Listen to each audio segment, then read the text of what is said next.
Assalamualaikum warahmatullahi wabarakatuh. Kita bertemu lagi bersama kami di channel Anak Bangsa. Halo teman-teman, selamat datang di Anak Bangsa di channel saya. Bang Jali bakal sharing tentang kisah-kisah para utusan Allah. Simak sampai akhir ya wahai saudaraku sekeyakinan. Mari subscribe channel saya. Jika Anda subscribe maka otomatis Anda membantu saya. Dengan membantu orang lain Anda bisa masuk surga. Yang subscribe channel ini semoga rezekinya melimpah ruah dan masuk surga. Yang belum subscribe, subscribe-lah sekarang juga. Kudoakan kamu masuk surga. Kisah para nabi-nabi di dalam Al-Quran. Mengenai kisah para nabi dan Rasul Allah Azza wa Jalla banyak ditemukan di dalam Al-Quran maupun hadits Rasulullah Shallallahu Alaihi Wasallam. Berikut ini adalah ayat-ayat yang mempertegas hal itu. Allah Ta'ala berfirman, "Kami menceritakan kepadamu kisah yang paling baik dengan mewahyukan Al-Quran ini kepadamu. Dan sesungguhnya engkau sebelum kami mewahyukannya adalah termasuk orang-orang yang belum mengetahui." Yusuf 3. Dan sesungguhnya kami telah mengutus beberapa orang rasul sebelummu, di antara mereka ada yang kami ceritakan kepadamu. Dan di antara mereka ada pula yang tidak kami ceritakan kepadamu, tidak dapat bagi seorang rasul membawa suatu mukjizat melainkan dengan seizin Allah. Maka apabila telah datang perintah Allah, semua perkara diputuskan dengan adil. Dan ketika itu merugilah orang-orang yang berpegang kepada yang batil. Al-Mu'min 78. Kami ceritakan kisah mereka kepadamu, Muhammad, dengan sebenarnya, sesungguhnya mereka itu adalah pemuda-pemuda yang beriman kepada Tuhan mereka dan kami tambahkan kepada mereka petunjuk. Al-Kahfi 13. Beberapa ayat Al-Qur'an yang membahas tentang penciptaan Adam. Mengenai penciptaan Adam, alaihissalam, Allah subhanahu wa ta'ala telah menceritakannya melalui beberapa ayat Al-Quran. Di antaranya adalah, ingatlah ketika Tuhanmu berfirman kepada para malaikat, sesungguhnya Aku hendak menjadikan seorang khalifah di muka bumi. Mereka berkata, apakah engkau hendak menjadikan khalifah di bumi itu orang yang akan membuat kerusakan padanya dan menumpahkan darah, padahal kami senantiasa bertasbih dengan memujimu serta mensucikanmu. Tuhan berfirman, sesungguhnya aku mengetahui apa yang tidak kalian ketahui. Dan dia mengajarkan kepada Adam nama-nama benda seluruhnya. Kemudian mengemukakannya kepada para malaikat, lalu berfirman, sebutkanlah kepadaku nama benda-benda itu jika kalian memang orang-orang yang benar. Para malaikat menjawab, Maha suci engkau, tidak ada yang kami ketahui selain dari apa yang telah engkau ajarkan kepada kami. Sesungguhnya engkaulah yang maha mengetahui lagi maha bijaksana. Allah berfirman, hai Adam, beritahukanlah kepada mereka nama-nama benda ini. Maka setelah diberitahukannya kepada mereka nama-nama benda itu, Allah berfirman, bukankah sudah kukatakan kepadamu, bahwa sesungguhnya aku mengetahui rahasia langit dan bumi serta mengetahui apa yang kalian tampakkan dan apa yang kalian sembunyikan.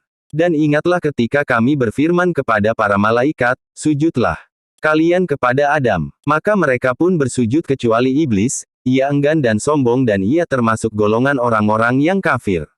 Dan kami berfirman, hai Adam, diamilah olehmu dan istrimu surga ini, dan makanlah makanan-makanannya yang banyak lagi baik di mana saja yang kalian suka, dan janganlah kalian dekati pohon ini, pohon yang dilarang Allah mendekatinya tidak dapat dipastikan, sebab Al-Quran dan Al-Hadits tidak menerangkannya. Ada yang menamakan pohon huldi sebagaimana tersebut dalam surat At-Taha ayat 120, tetapi itu adalah nama yang diberikan Saitan, yang menyebabkan kalian termasuk orang-orang yang zalim. Lalu keduanya digelincirkan oleh Saitan dari surga. Itu Adam dan Hawa dengan tipu daya Saitan memakan buah pohon yang dilarang itu, yang mengakibatkan keduanya keluar dari surga. Dan Allah menyuruh mereka turun ke dunia.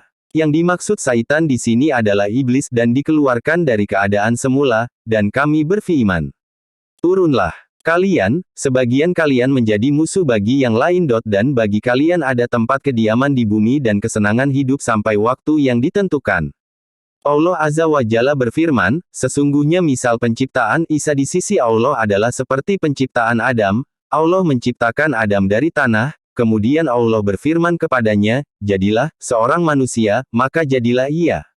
Ali Imran 59. Dan dalam surat yang lain, Allah Azza wa Jalla berfirman, ingatlah ketika Tuhanmu berfirman kepada malaikat, sesungguhnya, aku akan menciptakan manusia dari tanah. Maka apabila telah kusempurnakan kejadiannya dan kutiupkan kepadanya roh ciptaanku, maka hendaklah kalian tersungkur dengan bersujud kepadanya. Lalu seluruh malaikat itu bersujud. Semuanya kecuali iblis, ia menyombongkan diri dan ia termasuk orang-orang yang kafir. Allah berfirman, hai iblis, apakah yang menghalangimu sujud kepada yang telah kuciptakan dengan kedua tanganku?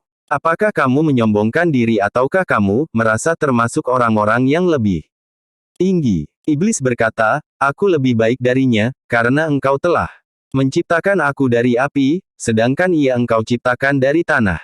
Allah berfirman, maka keluarlah kamu dari surga. Sesungguhnya kamu adalah orang yang terkutuk, dan sesungguhnya kutukanku tetap atasmu sampai hari pembalasan. Iblis berkata, ya Tuhanku, berikanlah tangguh kepadaku sampai hari mereka dibangkitkan. Allah berfirman, sesungguhnya kamu termasuk orang-orang yang diberi tangguh sampai pada hari yang telah ditentukan.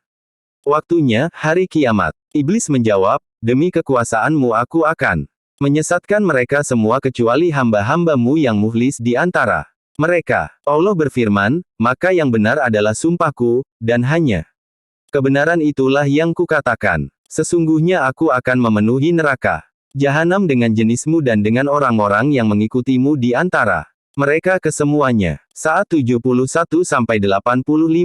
Selain itu dia juga berfirman. Iblis menjawab, karena engkau telah menghukumku tersesat, aku benar-benar akan menghalang-halangi mereka dari jalanmu yang lurus. Kemudian, aku akan mendatangi mereka dari muka dan belakang mereka, dari kanan dan kiri mereka. Engkau tidak akan mendapati kebanyakan mereka bersyukur taat. Al-A'raf 6:17. Maksudnya, disebabkan oleh hukuman yang engkau berikan kepadaku, maka aku akan menghalang-halangi mereka dari semua jalan menujumu. Dan, aku akan mendatangi mereka dari seluruh sisi mereka. Hanya orang yang melawan dan menentangnya yang akan hidup bahagia. Dan yang menaati dan mengikutinya yang akan hidup sengsara. Imam Ahmad meriwayatkan, Hashim bin Qasim memberitahu kami, Abu Akil yaitu Abdullah bin Akil al-Sakafi memberitahu kami, Musa bin Musayyab memberitahu kami, dari Salim bin Al-Ja'ad, dari Sabra ibni Abi Al-Fakihah.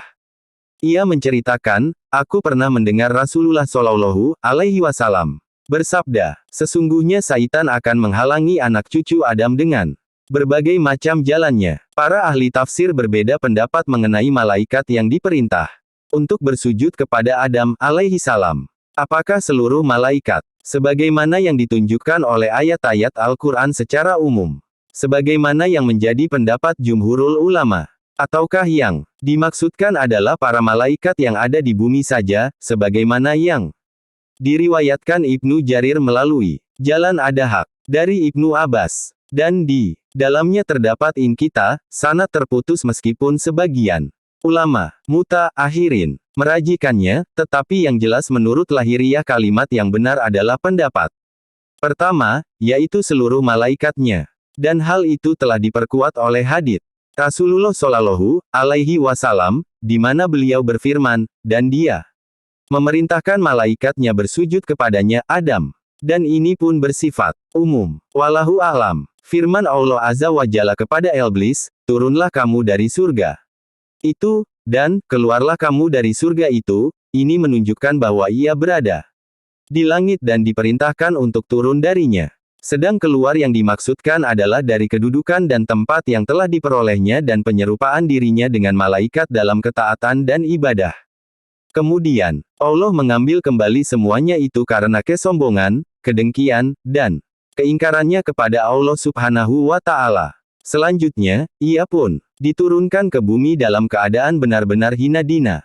Allah Ta'ala telah memerintahkan kepada Adam dan istrinya untuk tinggal di surga, di mana dia berfirman, hai Adam, diamilah olehmu dan istrimu surga ini, dan makanlah makanan-makanannya yang banyak lagi baik. Di mana saja yang kalian sukai. Dan janganlah kalian dekati pohon ini yang menyebabkan kalian termasuk orang-orang yang zalim. Al-Baqarah 35.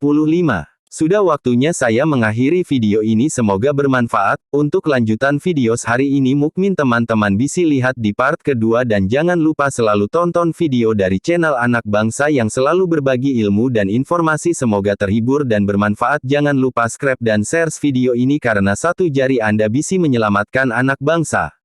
Sekian dan terima kasih.